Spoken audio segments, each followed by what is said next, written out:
मोइन साहब, टीसीएल अपने आखिरी पड़ाव में है, लीग मैचेस खत्म हो चुके हैं। लीग में कितना बड़ा चैलेंज था आपके सामने? देखिए, आज जैसा कि लीग मैच का आखिरी दिन है और लीग मैचेस में बहुत ज़्यादा चैलेंजेस होते हैं, इसलिए कि हर संडे को 3 मैच ऑर्गेनाइज करना, सुबह 8 बजे आना और शाम को 5 बजे तक, तो समझ लीजिए कि बहुत ज़्यादा चैलेंजेस होते हैं, बहुत ज़्यादा कुर्बानी देनी पड़ती है।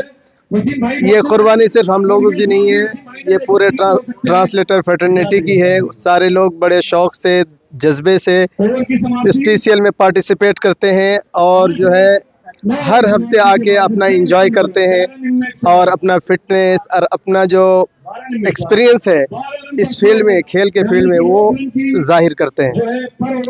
इस पूरे टूर्नामेंट में लोगों को अलशिफा से काफी उम्मीदें थी, लेकिन उसने पूरा मायूस किया टूर्नामेंट में। देखिए, जहाँ तक बात रही अलशिफा की, तो अलशिफा हम कभी भी ट्रॉफी जीतने के लिए खेली ही नहीं है। वो एक वाहिद ऐसी टीम है जो सिर्फ अपने पार्टनर्स, मतलब उसके जो कोर मेंबर्स हैं, पार्टनर्स हैं, वही खेलते हैं। वो इधर उधर से किसी भी खिलाड़ी को उसमें शामिल बहुत इक्का दुक्का होगा नहीं तो नहीं करते हैं। वो सिर्फ टीसीएल को एंजॉय करने के लिए खेलते हैं, वो कभी ट्रॉफी जीतने के लिए खेली ही नहीं। लेकिन इस पूरे टूर्नामेंट में देखें तो आपकी जो मैनेजमेंट कमेटी है, काफी दबाव रहा होगा, काफी प्रेशर रहा होगा, उसको कैसे झेला आपने? प्रेशर कुछ नहीं है, सारे दोस्त हैं, यार हैं, भाई हैं, एक ही साथ बैठते उठते हैं, मजाक, हंसी मजाक, कोई कुछ बोलते चैलेंज होता है कि कोई नाराज ना हो जाए। नहीं।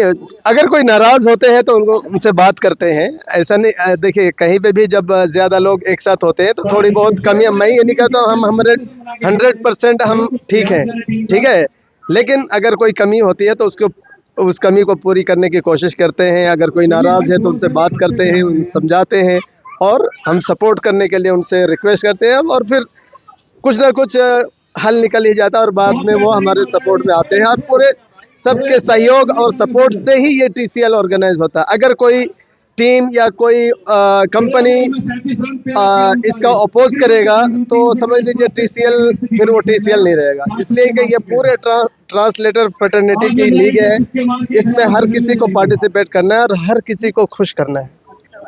सवाल ये है कि टीसीएल में हमने देखा, खिलाड़ियों से भी बात की, मैनेजमेंट के लोगों से भी बात की, काफी लोग मुतमईन नजर आए आपकी लीडरशिप में। कैसे आपने उनको सेटिस्फाइड किया? देखिए, ये तो मैं बता नहीं सकता हूँ। मेरी जो कोशिश रहती है कि अच्छे से इसको ऑर्गेनाइज किया जाए। हम अपने तरफ से पूरी कोशिश करते हैं कि ट्रांसलेटर इसको खेले और जो भी इनाम, जो भी उसके हकदार हो वो लेके जाए। ऐसा नहीं कि हम अलाउ किसी को भी कर दे जो ट्रांसलेटर नहीं है और आए खेले और हमारे यहाँ से जो मेरी मेहनत होती है ये सारी चीज़ें जुटाने के लिए वो कोई दूसरा आके उठा के लेके चले जाए। तो कभी कभी इस तरह दूसरे लोग नाराज भी होते हैं, लेकिन बाद में जब वही बंदा मैन ऑफ द मैच उठाता है, ट्रॉफी उठाता है और जो इनाम उठाता है तो खुश होता है। तो यही है। अब सामने आपके सेमीफाइनल मैचेस हैं, फाइनल मैचेस हैं, वहाँ पे प्रेशर और एक्स्ट्रा होगा। अब तो जो प्रेशर था वो खत्म हो गया, अब तो समझ लीजिए अब खुशी ही खुशी है। नेक्स्ट वीक जो है एक सेमीफाइनल है 7 को, फिर 30 को, फिर 7 को है और 14 को फाइनल है। और इंशाल्लाह इस बार जो फाइनल होगा, जितने टीसीएल हुए हैं अब तक वो सारे रिकॉर्ड टूट जाएंगे। इनामात की ऐसी बारिश होगी और लोगों का ऐसा यहाँ पे हुजूम और ऐसा मेला लगेगा कि देखने वाले भी कहेंगे कि वाकई में इस साल तो कुछ नज़ारा ही अलग है। तो वही सवाल ये है कि आप बीसीसीआई से क्यों नहीं बात कर रहे हैं, उन लोगों को भी इन्वॉल्व करें, देश के बड़े खिलाड़ियों को बुलाएं, उनके साथ उनको एनकरेज करें। देखिए, हम ये नहीं चाहते कि किसी सेलिब्रिटी को बुला के हम उनके पीछे पीछे घूमें, ठीक है।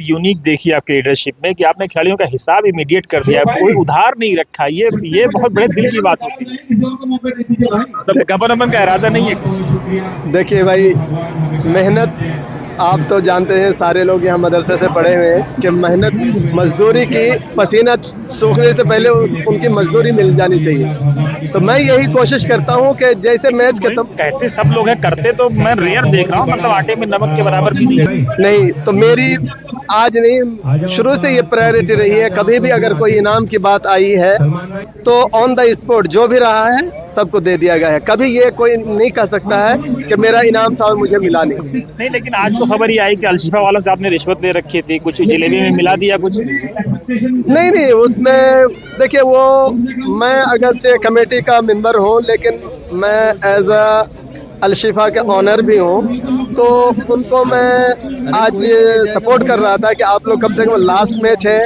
आप लोग ये मैच नहीं जीतेंगे तो नेक्स्ट ईयर आप लोग इस टूर्नामेंट के लिए क्वालिफाई नहीं कर पाएंगे। मैंने लास्ट रात को वार्निंग दे दिया था, मैंने कहा आप देख लीजिए आप लोग को कैसे खेलना है, ठीक है। ये इसीलिए जलेबी में कुछ मिलवा करके जिता दिया अपनी टीम को आपने? नहीं, जलेबी मिलवाया क्या था ये बताइए। नहीं, जलेबी तो माशाल्लाह सेम है और वही जगह सेम जगह से आ रही है, और इंशाल्लाह, और ऐसा कुछ नहीं है कि मतलब उसमें कुछ ये किया गया है। सारे लोग खा रहे हैं, और कुछ मिलाया गया होता तो सारे लोग अभी ग्राउंड में सोए हुए होते। एक आखिरी सवाल, फाइनल कहाँ होगा, कब होगा, इसके लिए क्या तैयारी? देखिए, फाइनल जो है हम लोग बहुत कोशिश की हम लोगों ने जामिया में कराने के लिए, लेकिन ज्यादातर जो टीमें हैं जो सेमीफाइनल में है, तो उसमें से सिर्फ एक टीम है जो जामिया में खेलना चाहिए, बाकी 3 टीम है उन्होंने मना कर दिया कि जामिया अच्छा ग्राउंड नहीं है, वहाँ रन नहीं बनते हैं, स्कोर नहीं बनते हैं, मजा नहीं आता है, और दर्शकों का जो माइंड है और उनका जो मूड है वो भी इसी ग्राउंड को पसंद करते हैं। कहते नहीं फाइनल भी यहीं पे हो। यहाँ पे इस ग्राउंड से लोगों का इतना लगाव हो गया हमारे कि वो जामिया जाने नहीं चाहता है इस ग्राउंड के अलावा दूसरा ग्राउंड। जामिया का ग्राउंड इंटरनेशनल लेवल का है, आप कह रहे जामिया ग्राउंड? बेशक वो इंटरनेशनल के ग्राउंड होगा, रणजी के मैचेस होते हैं, लेकिन हमारी जो फ्रेटर्निटी है, ये समझ लीजिए ये वाला ग्राउंड जो है उनको एकदम जैसे अपनापन फील होता है, वो यहाँ पे फील होता है, वो जामिया में फील नहीं होता है। चलिए मोहित, बहुत शुभकामनाएं आपको, बहुत मुबारकबाद, सलामत रहिए आप।